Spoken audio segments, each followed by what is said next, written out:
Herkesi salamlayıram. Bugün sizlere çok lezzetli bir yemeği bölüşürəm. Sobada hazırlanan yemekleri çok sevirəm.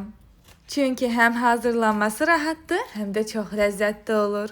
Bu yemeğin adını mən bilmirəm. Eğer siz bilirsinizsə, o zaman rey bölməsində yazın.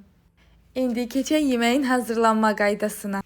Bu yemeğin hazırlanması için kırmızı biber, yaşıl biber, kartof, soğan, sarımsaq, toyuğun filesini istifadə edirəm. Hər birini eyni formada doğrayıram.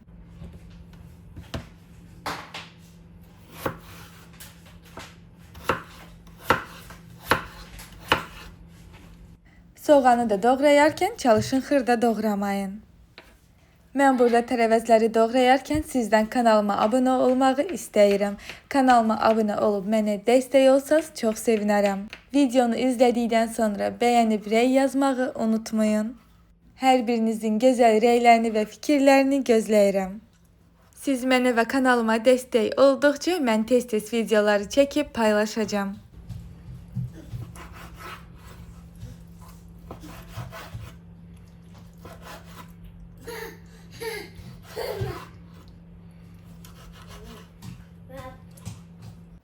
Bütün ərzaqları doğradıktan sonra keçirik ən asan yerinə. Mən videoda sizə aydın olsun deyənə hər birini ayrı-ayrı tökürəm. Amma siz doğradıqca qaba yerləşdirsəz sizə daha rahat olar. Hər birini ayrı-ayrı tökməyə ehtiyac yoxdur. Doğradıqca qaba tökün. İndi isə gələk yeməyə ən çox ləzzəti verən sosuna. Sosu hazırlamaq üçün duru yağ, su, duz, şirin qırmızı biber ve qara istiyot. Videodan da gördüğünüz kimi kırmızı şirin biberi daha çok dökürəm, ama qara istiyotu daha az dökürəm ve bir çay kaşığı da tomat döktükten sonra karıştırıram. Sosu yeməyə döktükten sonra yaxşı-yaxşı karıştırın, her tərəfinə çatsın.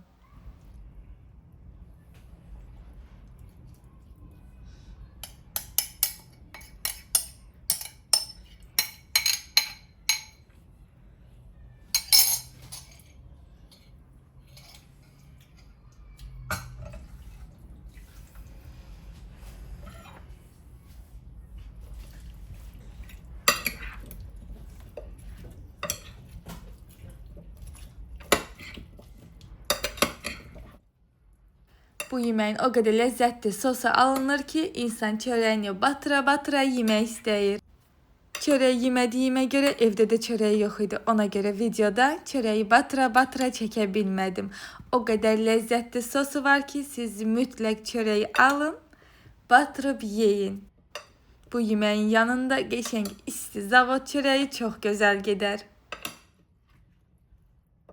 Yaxşı-yaxşı karıştırdıktan sonra üzerine biraz da tereyağı doğrayıp koyuram.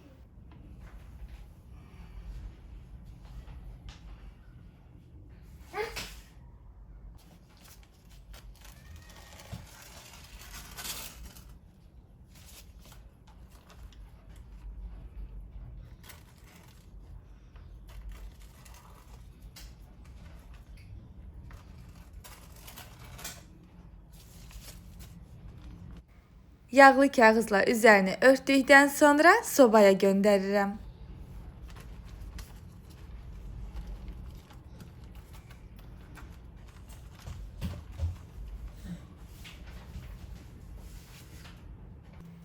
Yağlı kağızla yemeği tam pişirdikten sonra üzerine açıp bir 5-10 dakikada elə pişiririm. Bu yemeği bu sosla o kadar lezzetli alınır ki sadece muhteşemdi. Siz de hazırlayıp nuş eləyin.